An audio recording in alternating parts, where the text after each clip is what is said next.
Good morning and welcome. Welcome to this place where, challenged by our liberating faith, we discover deeper spiritual meaning, nurture loving community, cultivate courageous connections, and partner in the work of justice. Welcome to each and all of you, those here in the building and those joining on the live stream or even watching later. Welcome to those of you downstairs in our alternate worship space in the Bernstein room.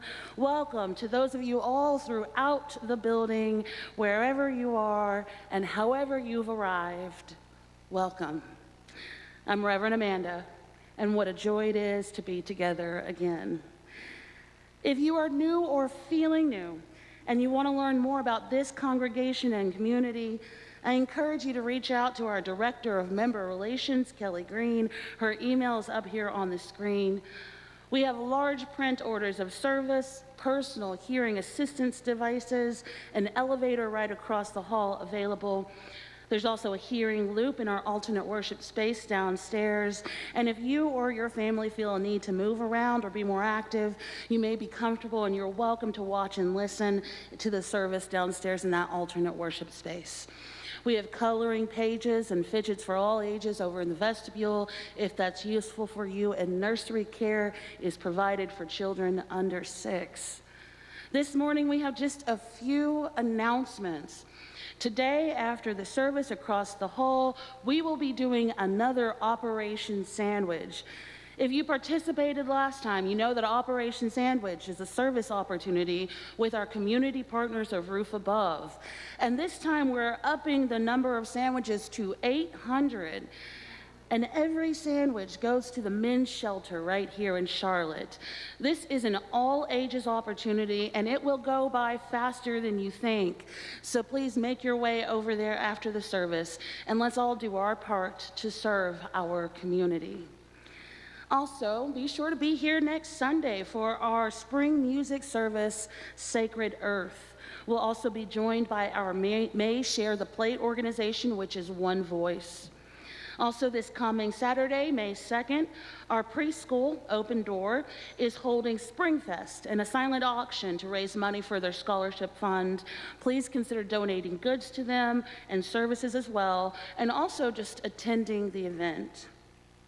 Also, and finally, we are looking to expand our social justice ministry team. If you're looking for a way to get directly involved in what justice ministry looks like here at UUCC, please reach out to me, or you can stop by the table during coffee hour. There's a lot going on justice ministry-wise, and there's even more that we want to do, but we can't do it alone with just the few of us. There are a lot of ways to plug in and support justice work here, and we need all of us to be active participants in building this beloved community. The Justice Ministry team works directly under me, and we vision what justice looks like here in our congregation and beyond. For more opportunities to get connected and involved, you can check out your weekly currents on our website, or you can sign up to receive it directly to your inbox. Again, welcome. This is a place made sacred and holy by our presence. We, each of us, are fully human. We come from different backgrounds, we hold a variety of beliefs, and yet we share a common purpose. And here in this place, we are all growing, all learning, all loving together.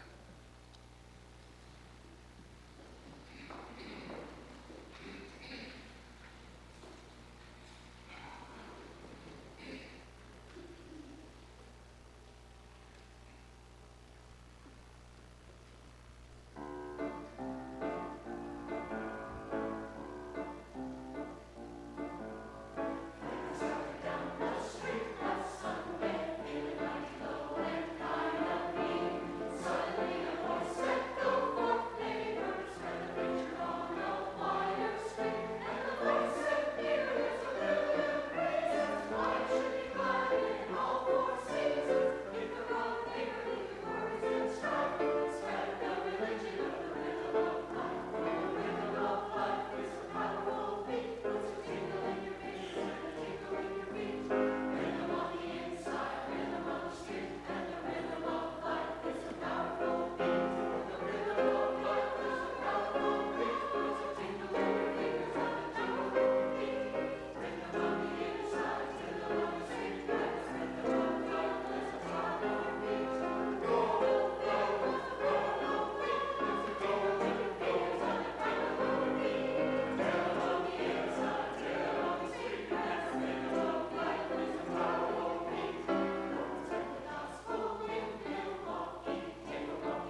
Here we are, nearing the end of yet another month, coming into the bottom third of our congregational year, and we've spent this month exploring the theme, planting seeds, and not only in the sense of something growing, but in the power of the very act of planting, that choice that we make to scatter something into the earth, to nurture it and see what happens.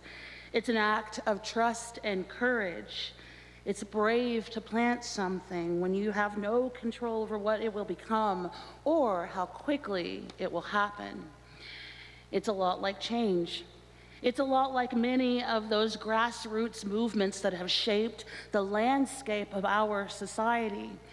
Every day, ordinary people putting their hearts and minds together to achieve extraordinary things. And it's happening all around us in large and small ways. This morning, we welcome Greg Jarrell as our guest preacher. Greg has joined us for worship before, and he's even led a history walk in uptown Charlotte. He's a part of our local interfaith community, and he works alongside the Redress Movement. And let's give him a warm welcome this morning.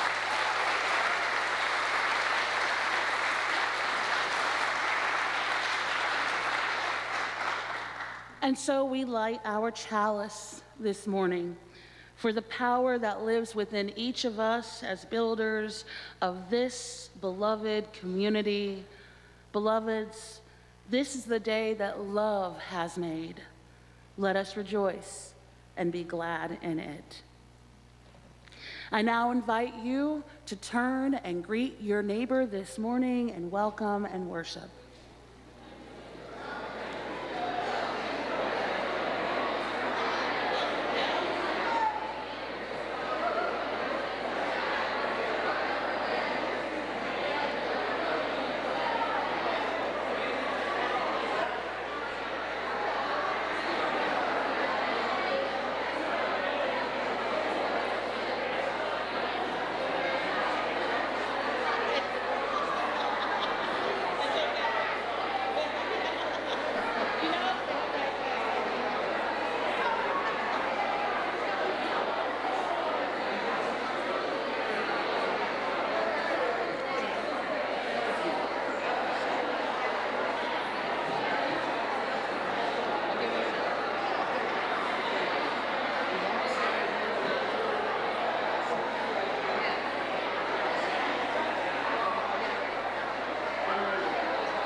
Good morning.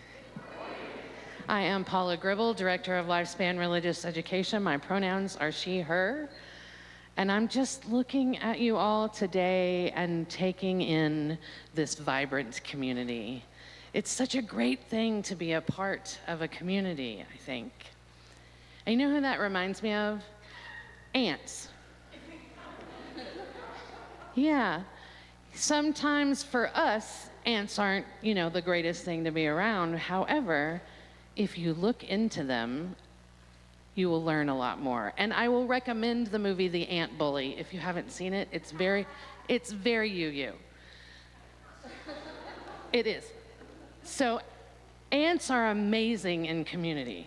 Some of the things we know, they work together, they have different jobs.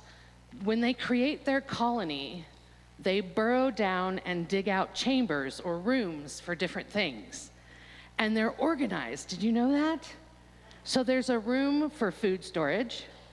There's a room where they call a nursery, where the babies are made and grow. There's a room for the queen. She gets her own room, apparently. But all of those rooms, all of those places, they have several entrances into their colony that go in different directions, but go into those chambers, and they communicate with each other about what needs to be done, which is an amazing community behavior, don't you think? They do some other things which are great. So they can make a bridge out of their bodies. They can make a raft in the water. And the ants, they literally just bind themselves together, link each other, and make this raft over water. And the ones that are on the bottom, they can be submerged underwater. They can hold their breath, and they can be submerged for up to 24 hours. So sometimes we might think that we're getting dunked under, but maybe we're being supported on top. And I think that's a really cool thing to remember. Here's my last thing. My favorite thing that I just learned myself about ants, which is they have 2 stomachs. They do. They have one stomach for eating and one for storing some of the food so they can share it later. One of the things they do in community is share the resources that they have to make them stronger. And one of the great things about this 2-stomach deal is that the goal is to make sure that everyone has what they need, that everyone is getting the nutrients that they need, that everyone's getting replenished like they need, and everybody has an equal share. And isn't that a beautiful piece of community? So now our children and youth will be going off to their classes. We'll gather across the hall in Freeman Hall and separate into our classes and go. So let us sing them out.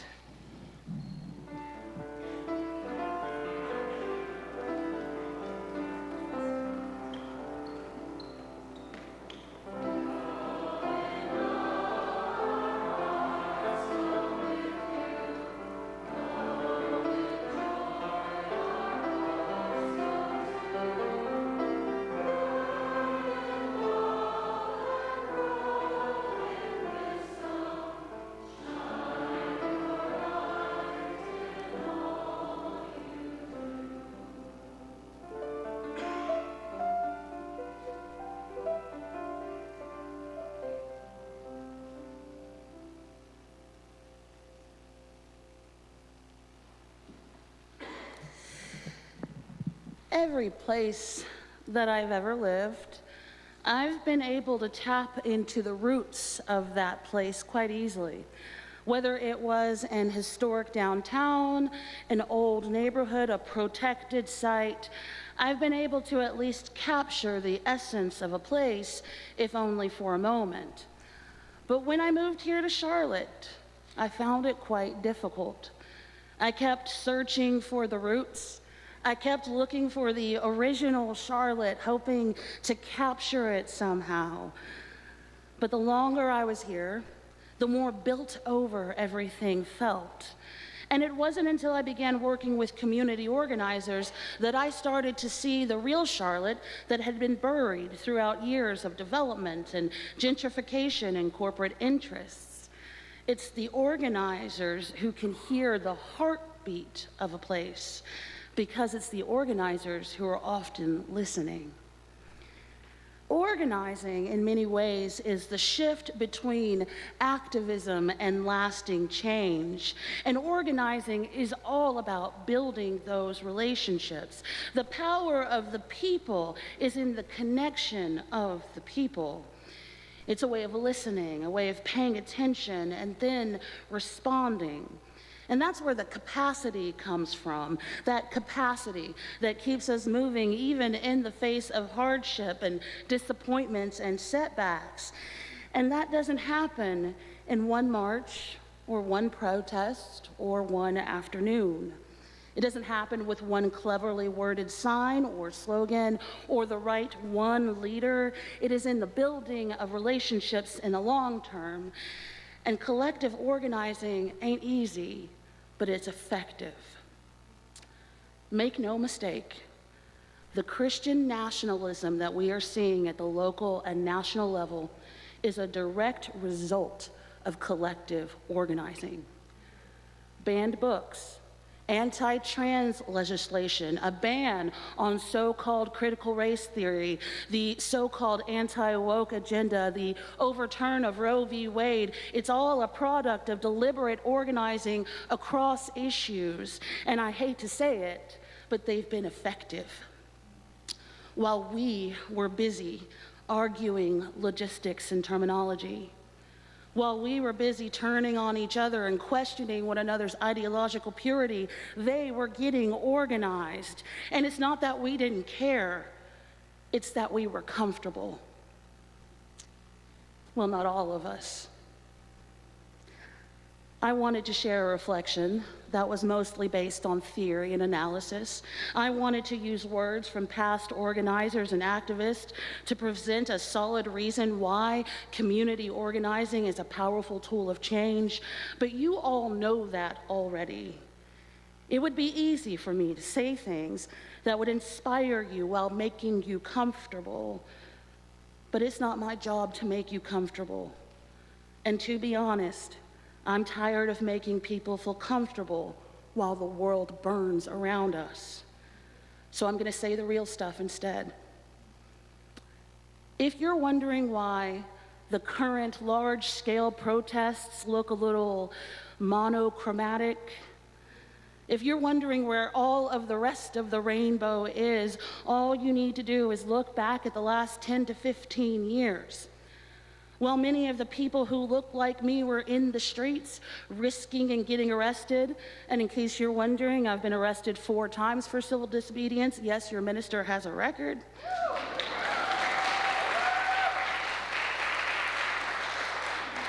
While we were getting tear gassed and chased by law enforcement, while our communities were getting targeted, we were being told to sit down and wait our turn. We were told to mind our manners and follow the rules and vote. We were told to follow the process. We were told that MLK would never have wanted this. We were told that it's not that bad. And I know I was personally lectured many a time by very well-meaning folks who saw themselves as more balanced and more patient and more intelligent than myself. And over time, we were gaslit into silence, and our movements slowly but surely melted away. But the world kept turning, and things got worse. The police brutality that we were marching against, it has evolved to militarized, masked ICE agents terrorizing communities, separating families, killing citizens, and the road has been paved for this. We were in the streets fighting it. This didn't happen out of nowhere. In 2018, hundreds of us were arrested at the Senate building in protest of the confirmation of an alleged sexual offender to the Supreme Court. And in 2022, Roe v. Wade was overturned. Since then, we've seen sweeping anti-abortion legislation in many of the US states, and it's not over, it's nowhere near over, not to mention, in the meantime, everything that we learned was happening on Epstein Island has come to light. The severe abuse and trafficking of women and children at the hands of the political elite. We were tear gassed at Standing Rock in protest of the Dakota Access Pipeline, and what do you know? We can't even keep up with the amount of data centers being developed that only stand to pollute and harm the communities in which they are built. None of this came out of the blue, and it didn't start with this administration. So now we're paying attention. Now there's panic. Now there's urgency. You know that famously haunting poem, "First they came for, but I didn't speak up because I was not." And then the end is, "Then they came for me and there was no one left to speak." Well, we're getting closer to the end of that poem, so the urgency is understandable. And so it brings to mind the question, what has been the price of comfort? What has it cost us? At the very core of justice-seeking movements throughout history is self-determination. For people and communities to be able to thrive and make their own decisions and choose their own lives. And we've been here before. When things seem to be going backwards, when things seem to take a turn and move away from the progress that we had gotten used to, and in those times, there was little to no room for comfort. To panic is a privilege. When people had to rise up, when ordinary people had to do extraordinary things. See, the challenging thing about self-determination is that you have to claim it even before it is granted to you. Therefore, there is an aspect of social change that requires everyday people to choose something else, to carve out another path. And that does take more than a single afternoon. And that takes more than hearing a sermon that makes you feel good about your place in the world. That takes more than showing up with hands out saying, "What can you give me?" It takes organizing. Long-term, power-building movements that require us to get out of our comfort zones, strategic planning that puts us around people who we may not agree with on every single issue. It takes us seeing beyond the scope of our own interest and listening to what the world is telling us rather than the sound of our own voices. But we have to choose it. We have to claim it, and the time for passivity is over. And we're fortunate because people of faith have always had a role in organizing for change, always. And we have a community here. We have people here. We have resources. And if we aren't using them to respond to this world, then what are we doing when this world is on fire? What are we doing when this world is on fire with our resources and our people? Our faith does not call us to stay within these four walls, hyper-focused on what can be done for us. Our faith calls us to get out there and love the hell out of the world.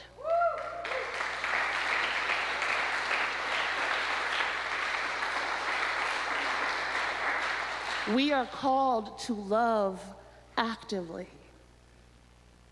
Adrienne Marie Brown, organizer, activist, author, she writes about the power of love in our movements. She says, if love were the central practice of a new generation of organizers and leaders, it would have a massive impact on what was considered organizing.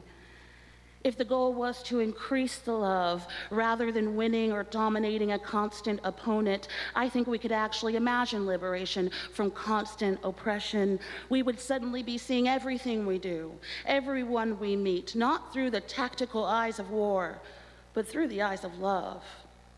We would see that there's no such thing as a blank canvas, an empty land, or a new idea, but everywhere there is complex, ancient, fertile ground full of potential. She says, we would organize with the perspective that there's wisdom and experience and amazing story in the communities we love, and instead of starting up new ideas and organizations all the time, we would want to listen, support, collaborate, merge, and grow. We would understand that the strength of our movement is in the strength of our relationships, which could only be measured by their depth. So yes, get out there. Raise your voices, make those signs, let yourselves be seen. Protest, yes, please, but keep going after that. Get connected to something bigger than yourselves. Listen to community. Listen to one another. And remember that the power will always be with the people. The power has always been with the people. And if you get lost in it, if you feel tossed asunder and thrown off course, listen for the heartbeat. Lead with love, and know that it was always going to come down to us. It always has, and that's the good news this morning, because we are indeed the ones we've been waiting for. Ashe, blessed be.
Well, good morning, beloveds. My name is Greg Jarrell, and I came here to preach this morning, but I don't think y'all need me anymore. It's a joy to have Reverend Amanda as a colleague here in town, and you certainly, I think, I see your nods, appreciate her gifts and the power of her voice and her words. I also want to say briefly, I don't want to give you a whole bunch of prefatory stuff, but I want to thank your musicians and your choir. This is the second time I've been here, and I just so appreciate the music. I thank you for that opening piece. You're going to hear a fantastic foray piece on viola in a few minutes that is just gorgeous. I heard the rehearsal earlier, and so thank you for those gifts that you bring, musicians. Again, I am Reverend Greg Jarrell. I am the senior organizer here in Charlotte for the Redress Movement, where our mission is to do housing justice organizing so that every neighbor in the cities that we work in, including here in Charlotte, is able to create and live in the community that they long to be a part of.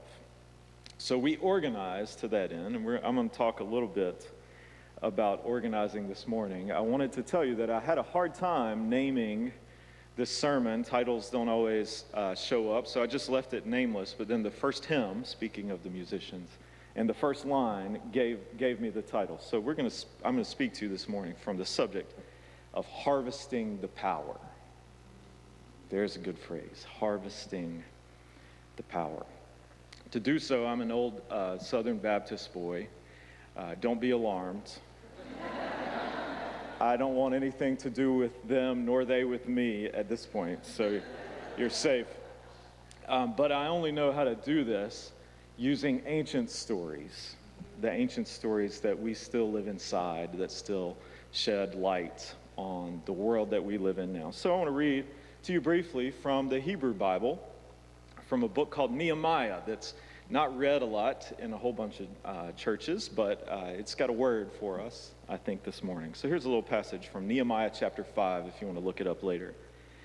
Now there was a great outcry of the people and of the wives and their husbands against their Jewish kin. For there were those who said, with our sons and our daughters, we are many. We must get grain so that we may eat and stay alive. There were also those who said, we are having to pledge our fields, our vineyards, and our houses in order to get grain during the famine. And there were those who said, we are having to borrow money against our fields and vineyards to pay the king's tax. Now our flesh is the same as that of our kindred. Our children are the same as their children. And yet we are forcing our sons and daughters to be slaves, and some of our daughters have been ravished. We are powerless, and our fields and our vineyards now belong to others. I was very angry, Nehemiah says, when I heard their outcry and these complaints. After thinking it over, I brought charges against the nobles and the officials. I said to them, you are all taking interest from your own people. And I called a great assembly to deal with them and said to them, as far as we are able, we have bought back our Jewish kindred who have been sold to other nations, but now you are selling your own kin who must then be bought back by us. They were silent and could not find a word to say. So I said, the thing that you are doing is not good. Should you not walk in the fear of our God to prevent the taunts of the nations and our enemies? Moreover, I and my brothers and my servants are ourselves lending money and grain. Let us stop this taking of interest. Restore to them this very day their fields, their vineyards, their olive orchards, and their houses, and the interest on their money, grain, wine, and oil that you have been exacting from them. And then they said, we will restore everything and demand nothing more from them. We will do as you say. And I called the priests, and I made them take an oath to do as they had promised. I also shook out the fold of my garment and said, so may God shake out everyone from house and from property who does not perform this promise. Thus may they be shaken out and emptied. And all the assembly said, amen, and praised the Lord. And the people did as they had promised. from Nehemiah chapter 5. So harvest the power. I come to you this morning in the tradition of Ella Baker, the great North Carolinian, who said that strong people don't need strong leaders. In the tradition of my neighbor J. Charles Jones, who helped to seed the civil rights movement here in Charlotte, who would say to me something like, "You have to love deep and hard and never give an inch." In the spirit and the tradition of Frederick Douglass, who said that power concedes nothing without a demand. In the spirit and the tradition of Fannie Lou Hamer, who said that if I fall, I'll fall 5 feet 4 inches forward in the fight for freedom. I'm not backing off. I come to you in the tradition of Dr. William Barber, who often closes the rallies of the moral movement saying, "Forward together, not one step back." You know it, I hear you. Forward together, not one step back. In the tradition of John Brown, the great revolutionary, who said, "These men are all talk. What is needed is action. Action." So we're going to talk about organizing communities. We're going to talk about power and harvesting it. Power, for us nice, mostly liberal folks, us good progressives, us bleeding hearts, is sometimes a little hard to talk about. We shy away from power. We don't want to wield it in a way that might be unpleasant or unkind. But power is itself just neutral. Power is merely the ability to act effectively, or in a fancy way, the ability to act efficaciously. That is, to be able to do what you say. Power is neutral. It can be used well. It can be used poorly. And here in the book of Nehemiah, we see power used in both ways. So I want to just meditate on this story for a few minutes as a way of thinking about how our communities are organized. The preface to this story of Nehemiah is that a great national tragedy has come upon the Jewish people. In what's the year, 537, 538, they are attacked by the Babylonians, who come into Jerusalem, and they come into Jerusalem and they wipe out the city. They destroy its walls, they destroy the temple, they take all the holy objects out, they take the leaders of the people into exile, some 10 or 15% of the community, and they leave Jerusalem in rubble. For the people of that time, I got that date wrong, it's 587, 586. For the people of that moment, this is not merely a political crisis, it is also a crisis of faith. They understood their God as one who protected them, as one who defended them and their land. The destruction of Jerusalem called into question whether the God that they believed in was real, was alive, was effective, or powerful at all. Their exile lasted under King Nebuchadnezzar of Babylon for some 50 years as his reign continued, and then became, the Babylonians were overtaken by the Persians, and King Cyrus comes to power. Whereas Nebuchadnezzar was renowned for his cruelty, Cyrus was renowned for what you might call his enlightened self-interest. He thought that happy subjects resisted less, paid their taxes more. And so Nehemiah, who is the king's cupbearer, Cyrus's cupbearer, goes to him grieving for his people, for the destruction of Jerusalem, the holy city, and ask, "I want you to send me with money and with orders to rebuild the city of Jerusalem." This is how the book of Nehemiah begins. Cyrus, in that enlightened self-interest, says, "Here's your check. Here are your orders. Go and rebuild your city." Over the course of the first 4 chapters, you see how Nehemiah organizes his community so that everybody has a job. Everybody takes part. Everybody gets a role in the rebuilding of the city of Jerusalem. You can imagine, sort of like we look now at the legal and intellectual infrastructure of our country being challenged, being brought low, that this was a moment of grief. This was a moment of rage. It was a moment of significant displacement, people wiped out from their homes. It was a moment where there was rubble everywhere, where people were being exploited, not only for their rent, but for their labor, where conquest had happened. This sounds like other chapters of American history. My specialty as a writer and thinker has been around urban renewal. Those were moments also where communities were laid waste on the basis of race, on the basis of economics, where great grief lasted for decades and persists even today. Nehemiah's charge was to repair the city. In doing so, he leads everyone in creating a system that could rebuild the city with some sense of justice, even.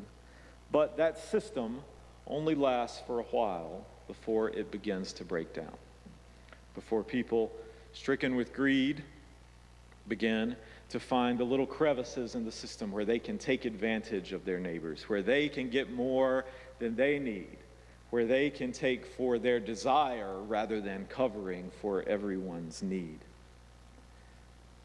Some take advantage, and to take advantage, they must exploit others. And thus we enter into this story in chapter 5, which begins with an uprising.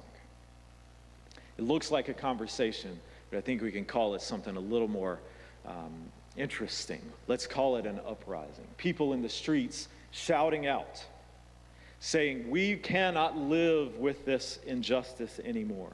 And there was a great number of them, the text says.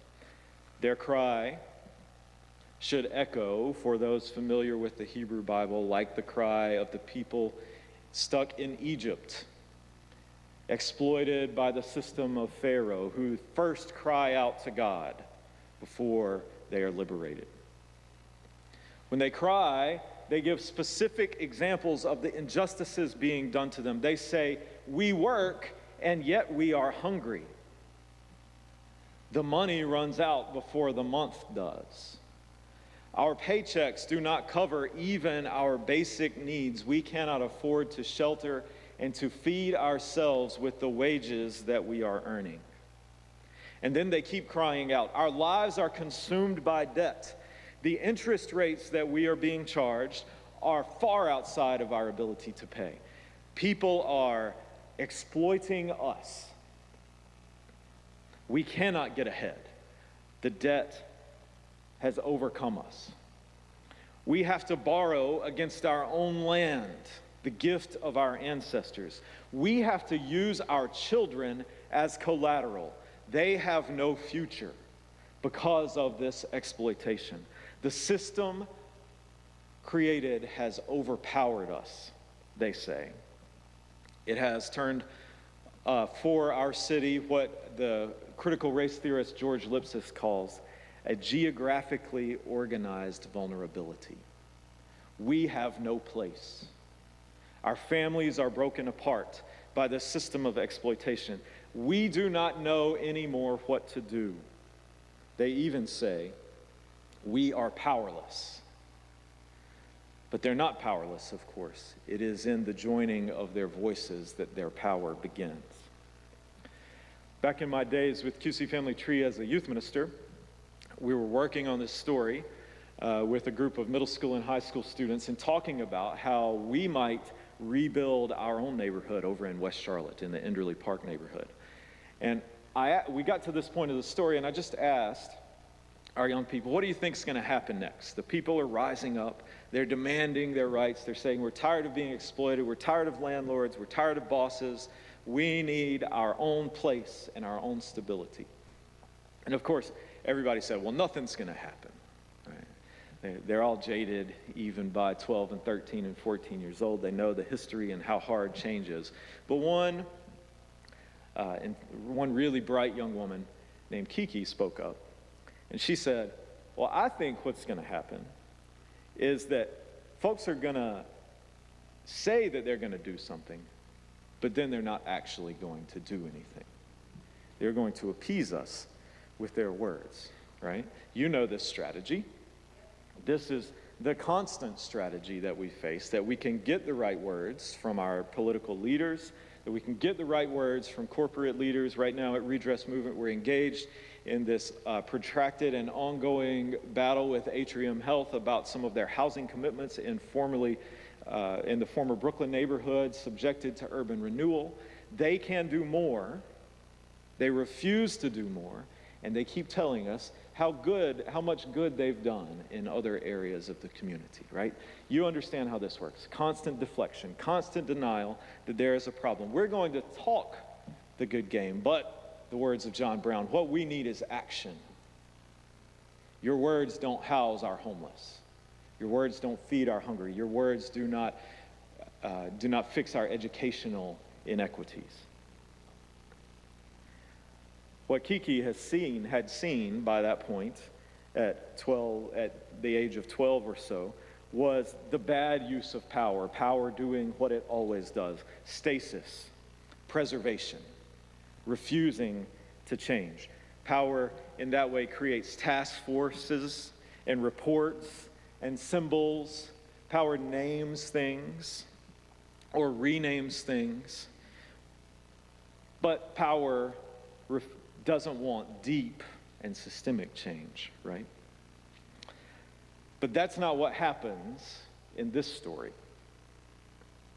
Power in community organizer talk consists of two things: organized people and organized money.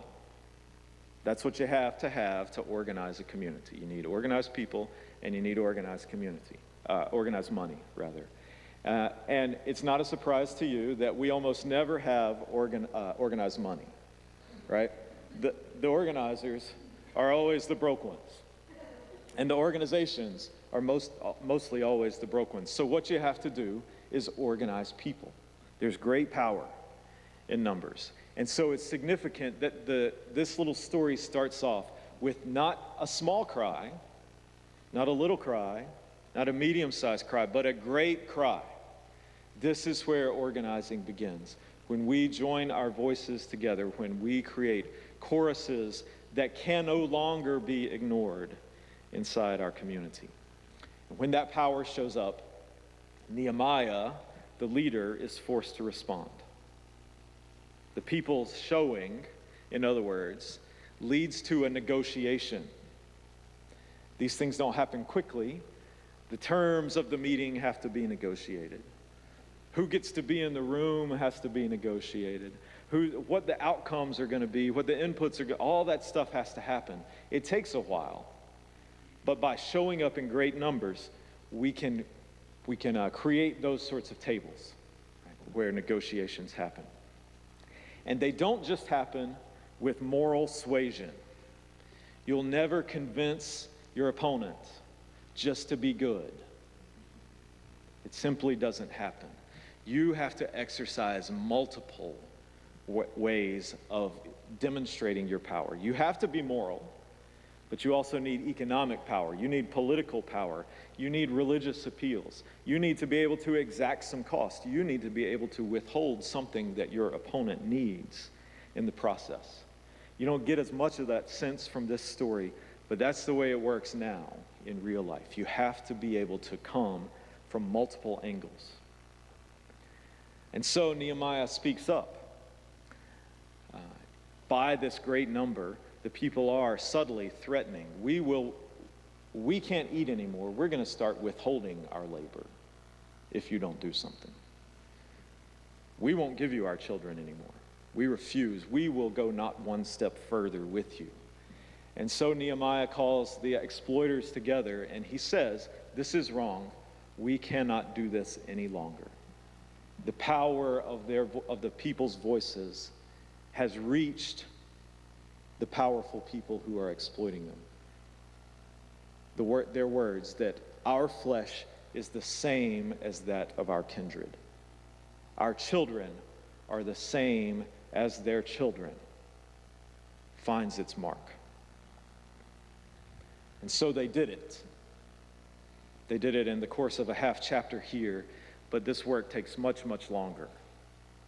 It doesn't happen, as you heard Reverend Amanda mention, in the course of a week or a speech or a month or a year, but it takes a long time, many, many iterations over and over and over, slowly building the muscles that we need to trust one another, to love one another, to demonstrate our power.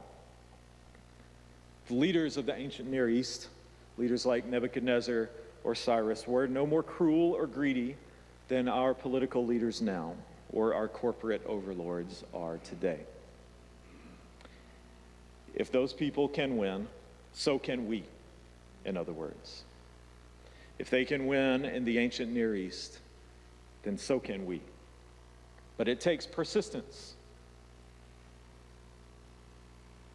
There's a whole genre of gospel songs, one of my favorite of which says, "I don't feel no ways tired." Y'all know this one? "I've come too far from where I started from. Nobody told me that the road would be easy, but I don't believe that God's brought me this far to leave me." We need, white folks especially, we need that sort of muscle, that we're in for a long and protracted battle that will not end easily, and we can't feel any ways tired yet. We are just beginning. We need discipline, the discipline to stay on message, the discipline not to try to bite off too many things at one time, as many nonprofits and organizers tend to do, but to find one battle and to build the muscles that we need for that one battle, and then to move on to the next one. We need patience, patience with the process, patience with one another, patience with the knowledge that we won't always win, but that we will always learn to trust one another, and we will be transformed in the process. We need careful attention, especially attention to the places where it hurts in our community. Who has suffered the most? Whose children have not had the opportunity? Who's been forced to sell their land out to their exploiter? We need to be unafraid of power, afraid of using it wrongly, but not afraid of having it and wielding it rightly. We need to be centered in our wisdom traditions, and we need to recognize that even as we don't win, that we can change the terms of winning. The capitalism, white supremacist patriarchy that we live under, that has told us that you have to have the most, is not a compelling way for us to build a world of flourishing. Our winning will take a different shape. This moment is no more bleak than previous moments have been. Even in the past 150 years, post-Reconstruction gave way to the multiracial fusion movement that swept across the politics of the state of North Carolina in the 1890s. The Jim Crow era gave way to the civil rights movement that created the Civil Rights Act and the Voting Rights Act and the various political and economic opportunities that came following that. This moment is no more bleak than the moment that Nehemiah's people faced, nor is it any more bleak than what some of our very own neighbors have faced in the past. We stand together in this moment, in the legacy of intelligent, brilliant, patient, centered, disciplined, persistent folks like Charles Jones. Love hard, he would sell me, but don't give an inch. Or Ella Baker, strong people don't need strong leaders. Or John Brown, what we need now is action, not words. Or Fannie Lou Hamer, that we are sick and tired of being sick and tired, that if we fall in this battle, we will fall 5 feet 4 inches forward in the work for justice. In the tradition of Dr. Barber, forward together, not one step back. Forward together, not one step back. Forward together, not one step back. Blessed be.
Generosity. It's at the center of our mission and vision, and it is through generosity that we get to live our values out loud.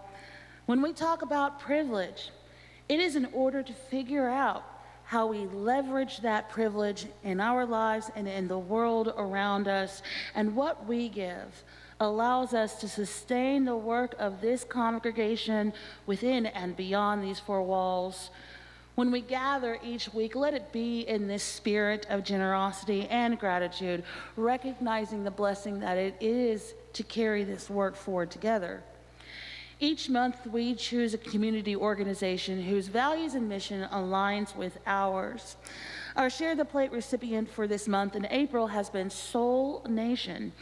Based here in Charlotte, Soul Nation's mission is to advance environmental justice by uplifting community-led sovereignty, ensuring Black and historically impacted communities have the power to care for themselves, to shape sustainable economic futures, and transform the environmental systems that govern their lives. There are many ways to give to our shared offering. You can text to give at 73256, or you can give directly online. You can also scan this QR code or give as the basket comes your way. With gratitude for all of the ways that we give, for those who pledge each year to make this ongoing work possible, or for those who give in the moments when it counts the most, and for those who give from their hearts. We know that we build this community together. While the offering is collected, you're invited to come forward and light a candle honoring a milestone, a concern, or a celebration in your life or in your heart. Ushers, you may now come forward to receive the offering.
We are deep into Earth Month 2026.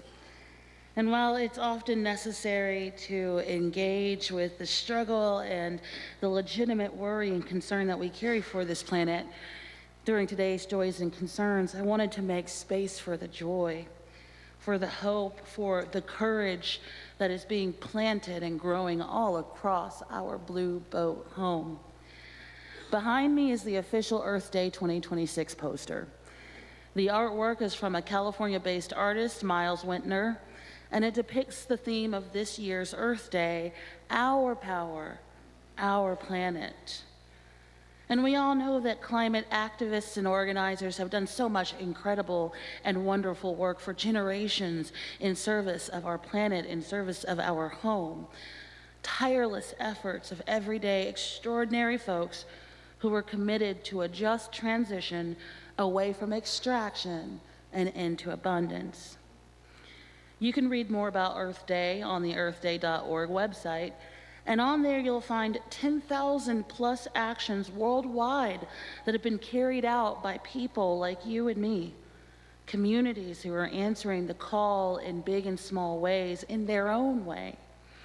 And every action, every single action, strengthens the movement itself. Every action is a piece of the movement. If you're looking for a way to answer the call in your own life and you don't know where to begin, start here. Our Green Faith group holds ongoing meetings, hosts workshops, brings in speakers, and you can find their table during coffee hour and learn how to get involved. We are the movement. Every action that we take towards building a better world for one another in our homes, in our communities, in our friendships, in our relationships, that is an act of liberation. That is an act of justice. And no act is too small right now. We don't need to think in terms of winning or losing, because I look around at all of us and I know that we've already won. We're still here. We still show up in our disappointment, in our rage, in our annoyance, even with one another. We still show up. We've already won. We just have to claim it. We just have to know that it's ours and sculpt it and shape it and love it and nurture it as we do so for one another. So we light our candle of world concern for all the effort and all the work and the tenacity it takes to be a movement, for the risk, for the labor, for the love it requires to keep believing that this world is worth fighting for, that we each matter, and we each have a place in the family of things. So we light this candle to remember the many sacrifices made by those who came before us, and to honor it with our commitment to shape the world for those that are to come, for the children of our children. Won't you please join me in a moment of silence?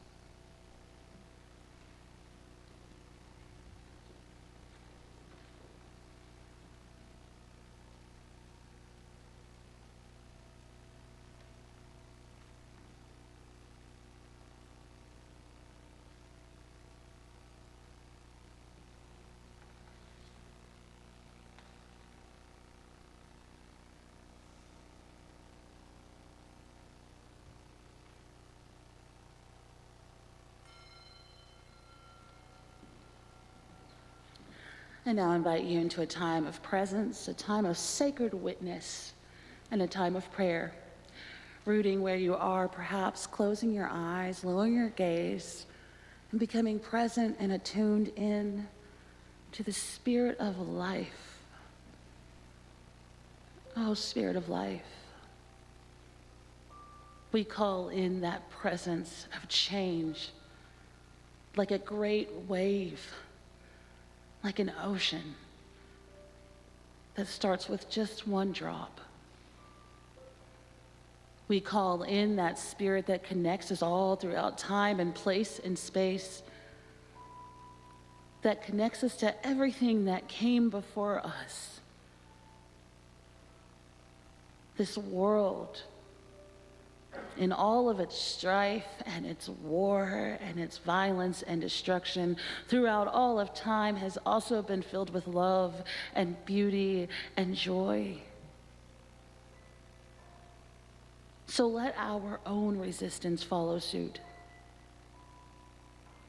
Let it be one of beauty. Let it be one of joy. Let it be one where we build together for and with one another. One that makes us feel good, yes, but one that makes us feel connected. That reminds us that we do not travel this road alone.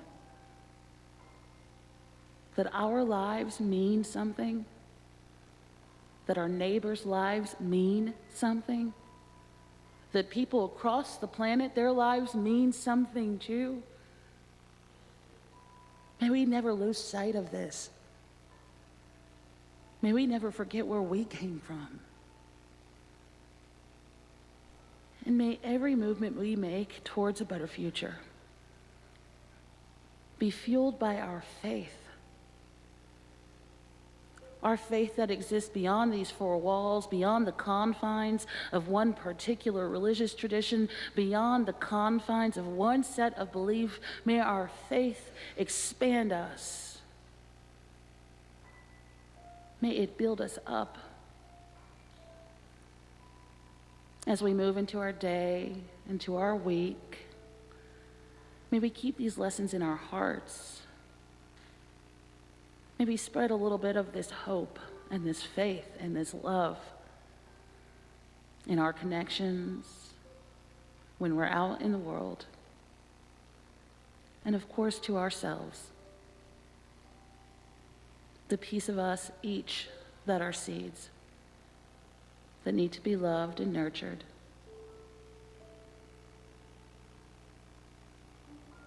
May we keep this in our hearts as we move forward, as we harvest, and as we plant, and as we travel through this life. May it always be so. Blessed be.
As always, our benediction comes in the form of gratitude for all that it takes to come together on Sunday mornings as a beautiful and vibrant community. Our tech folks, of course, our choir and our musicians. Thank you so much, choir, as always, for blessing us and singing us on the journey. Of course, also for our guest preacher this morning, Greg Jarrell.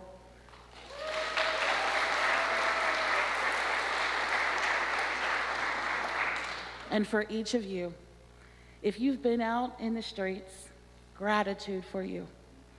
If you've been resisting through song, gratitude for you. If you've been resisting through loving people, taking care of people, cooking a meal for people, painting art, however it looks in your life and in your heart, gratitude. Gratitude. Gratitude. You could be anywhere, and you've chosen to be here. And that act in of itself is the best resistance that we can have. So won't you join me in rising in body or spirit to sing our closing hymn, Answering the Call of Love. The lyrics are on the screen, but if you are using the lyrics in the hymnal, it has changed a little bit. Please rise in body or spirit.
Our service has now ended. Please join me in reading the words on the screen.